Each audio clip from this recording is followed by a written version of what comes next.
যুক্তরাষ্ট্রের president Donald ট্রাম্পের নির্দেশে ইরানকে ঘিরে নৌ অবরোধ কার্যকরের ঘোষণা দিয়েছে মার্কিন সামরিক বাহিনী। সোমবার সকাল 10টা থেকে এই অবরোধ কার্যকর হবে বলে জানিয়েছে যুক্তরাষ্ট্রের স্টেটকম।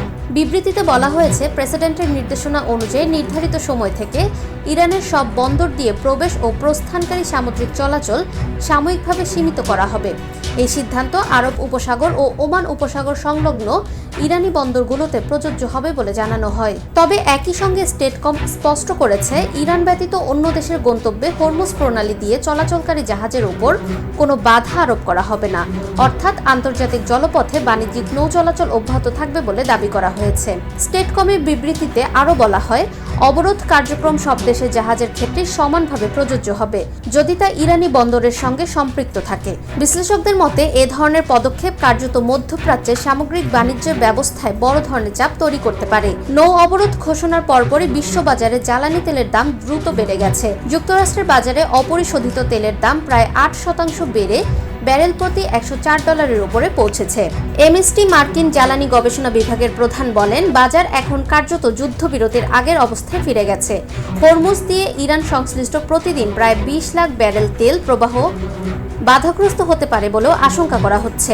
এদিকে মার্কিন গবেষণা মাধ্যমের এক প্রতিবেদনে বলা হয়, পাকিস্তানে অনুষ্ঠিত আলোচনার পরই মার্কিন প্রশাসন বিভিন্ন সামরিক বিকল্প নিয়ে আলোচনা শুরু করে।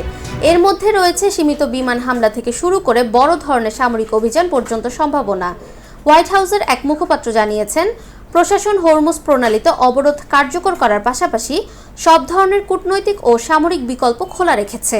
এদিকে ডোনাল্ড ট্রাম্প একটি সাক্ষাৎকারে ইঙ্গিত দিয়েছেন, ইরানে গুরুত্বপূর্ণ অবকাঠামো যেমন পানি বিশুদ্ধকরণ প্লান্ট ও বিদ্যুৎ কেন্দ্র লক্ষ্যবস্তু করা হতে পারে, যদিও তিনি সরাসরি যুদ্ধ চান না বলে মন্তব্য করেছেন। অন্যদিকে ইরানের পক্ষ থেকে বলা হয়েছে, ইসলামাবাদের সাম্প্রতিক আলোচনা একটি কূটনৈতিক কাঠামোর ভিত্তি তৈরি করেছে যা ভবিষ্যতে সমঝোতার পথ খুলতে পারে। বিশ্লেষকদের মতে, সামরিক চাপ ও কূটনৈতিক প্রচেষ্টার এই দ্বিমুখী অবস্থান মধ্যপ্রাচ্যকে আরও অনিশ্চিত করে তুলছে। একদিকে বড় ধরনের সংঘাতের আশঙ্কা, অন্যদিকে আলোচনার মাধ্যমে সমঝোতার সম্ভাবনাও এখনো পুরোপুরি শেষ হয়নি। হরমুজ প্রণালী ঘিরে নতুন করে সামরিক ও রাজনৈতিক উত্তেজনা বিশ্ব অর্থনীতির জন্য বড় উদ্বেগ তৈরি করেছে। বিশেষ করে জ্বালানি তেলের বাজারে অস্থিরতা অব্যাহত থাকলে এর প্রভাব বৈশ্বিক মূল্যস্ফীতি ও সরবরাহ ব্যবস্থায় পড়তে পারে বলে আশঙ্কা করা হচ্ছে। ফাহমিদা বিনতে আনোয়ার, নিরপেক্ষ।